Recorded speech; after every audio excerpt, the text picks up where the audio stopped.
Hello and welcome.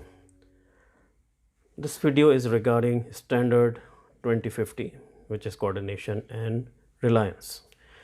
If you're new to my videos, this is Tausif Mushtaq, an audit strategist, control specialist, and board advisor with over 2 decades of experience in governance, assurance, risk and controls, fraud examinations, and forensic reviews.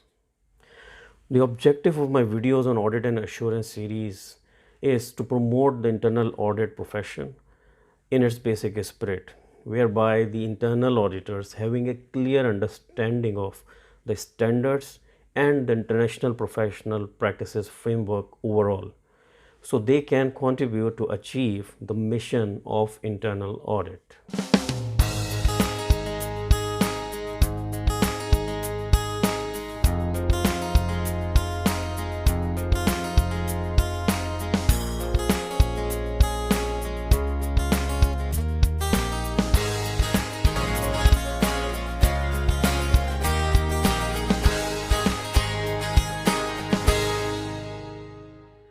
So as per our customary practice, let's ask some intriguing question from ourselves and get responses to these questions in the process of review of this standard. What is an assurance map? What is a combined assurance model approach?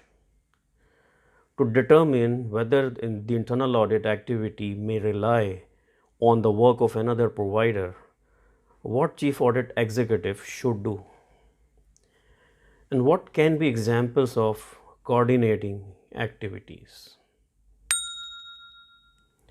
So the basic requirement and the mandatory requirement of this performance standard 2050 coordination and reliance is that the chief audit executive should share information, coordinate activities, and consider relying upon the work of internal and external assurance providers and consulting service providers.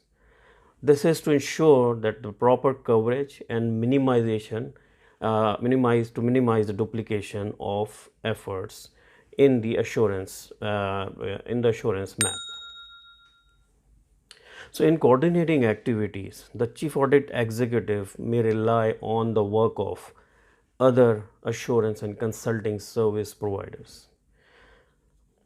A consistent process should be established for the basis of reliance. The chief audit executive should consider the competency, objectivity, and due professional care of the assurance and consulting service providers. And the chief audit executive should also have a clear understanding of the scope, objectives, and results of the work performed by other providers of assurance and consulting services. Where reliance is placed on the work of others, the chief audit executive is still accountable and responsible for ensuring adequate support for conclusions and opinions reached by the internal audit activity. Now, these assurance and consulting service providers, they may be internal or external. If they are internal providers, that include oversight functions that either report to senior management or are part of senior management. Their involvement may include areas such as environmental, financial control, health and safety, IT, security, legal, risk management, compliance, or quality assurance. These are often considered second line of defense. So if you remember 3 lines model, otherwise you can go back to my video on 3 lines model, which was earlier used to call 3 lines of defense. So these are often considered these roles which I mentioned, the risk management, compliance, and etc. are the second line of defense activities according to the IIA's 3 lines model. The external assurance provider may report to senior management or external stakeholders, or they could be hired by and report to the chief audit executive. So as we have gone through the mandatory requirement of the standard and the interpretation of that, now let's look at the implementation guide on that. The role of assurance and consulting service provider vary by organization. The roles can be categorized as either internal providers or external providers, as we have seen in the last slide. To start the task of coordinating their efforts, the Chief Audit Executive identifies the various roles of existing assurance and consulting service providers by reviewing the organization chart and board meeting agendas or the minutes of the meeting or any other document which can provide them the information about what role these assurance providers are playing and which scope they are covering. So as per that exercise, now once the providers of assurance and consulting services have been identified, the Chief Audit Executive considers the type and amount of information that may be shared with them in accordance with the organization's confidentiality requirements. It is important that the Chief Audit Executive considers the limitations of sharing confidential information, particularly with external parties. And if there is any ambiguity in that limitation, the Chief Audit Executive may refer to their reporting authority, which can be Audit Committee, for further clarification, or may go to legal counsel for understanding the confidentiality, the nature of confidentiality or nature of the classified data. It is important to have meetings with these service providers. The Chief Audit Executive meets with each of the providers to gather sufficient information so that the organization's assurance and consulting activities may be coordinated. With the limitations of organizations' confidentiality requirements, the parties share the objectives, scope, and timing of upcoming reviews, assessments, and audits, the results of prior audits, and possibility of relying on one another's work. Now, looking at this process, the process of coordinating assurance activities varies by the organization or the nature of organization. In smaller organizations, coordination may be informal, but for large and heavily regulated or well regulated organizations, coordination may be formal and complex. One way to coordinate the assurance coverage is to create an assurance map. Now, how to create an assurance map?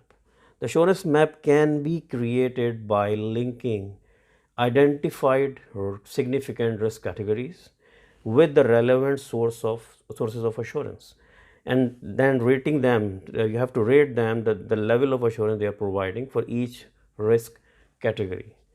A comprehensive assurance map, what it does actually, it exposes gaps and duplications in the assurance coverage, enabling the Chief Audit Executive to evaluate the sufficiency of assurance services in each risk area. The results can be discussed with other assurance providers so that the parties may reach an agreement about how to coordinate activities so that they can minimize duplication of efforts and maximize the efficiency and effectiveness of assurance coverage. What is combined assurance model? This is another approach to coordinate the assurance coverage, where internal audit may coordinate assurance efforts with second line of defense functions, for example, compliance function, to reduce the nature, frequency, and redundancy of internal audit engagement. What can be the examples of coordinating activities? The coordinating activities include synchronizing the nature, extent, and timing of planned work, ensuring a common understanding of assurance techniques, methods, and terminology, providing access to one another's work programs, work papers, and reports, relying on one another's work to minimize duplication of effort, and meeting intermittently to determine whether it is necessary to adjust the timing of planned work based on the results of work that has been completed. Till yet, what we have read, it's very easy for us to give the reasons of why we need to rely on the work of other assurance providers. So the Chief Audit Executive may choose to rely for various reasons, such as to assess the specialty areas outside of the internal audit activities or expertise. You can say, for example, IT or IS, or maybe ERP reviews, or maybe risk management. So you can find out any specialty area or maybe related to the industry which you are working in, or to enhance risk coverage beyond the internal audit plan. However, if the internal audit activity relies on the work of another service provider, then the chief audit executive retains ultimate responsibility anyways for internal audit conclusions and opinions. It is essential that the chief audit executive establish a consistent process and set of criteria to determine whether the internal audit activity may rely on the work of another provider. In this process, the chief audit executive may evaluate objectivity by considering whether the provider has or may appear to have any conflict of interest, or and whether they have been disclosed. Consider independence. This is another attribute, and these are one by one. You will notice that the attributes are coming. So consider independence by examining the provider's reporting relationships and the impact of this arrangement. So definitely internal auditor or chief audit executive does not want to rely on a party who is anyhow covering an assurance area, but it is not independent. So that is a very important area which internal auditor should not miss.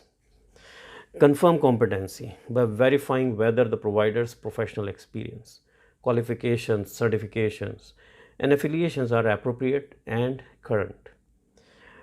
Assess due professional care by examining elements of the practice the provider applies to complete the work. For example, the provider's methodology and whether the work was appropriately planned, supervised, documented, and reviewed. The chief audit executive may also seek to gain an understanding of the scope, objectives, and results of the actual work performed to determine the extent of reliance that may be placed on the provider's work. The chief audit executive typically considers whether the provider's findings appear reasonable and are based on sufficient, reliable, and relevant audit evidence.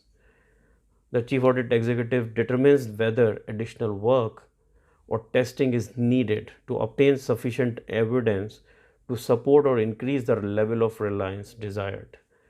So if additional work is needed, the internal audit activity may retest the results of the other provider. So how to demonstrate conformance of standard 2050, and what documents give us that conformance?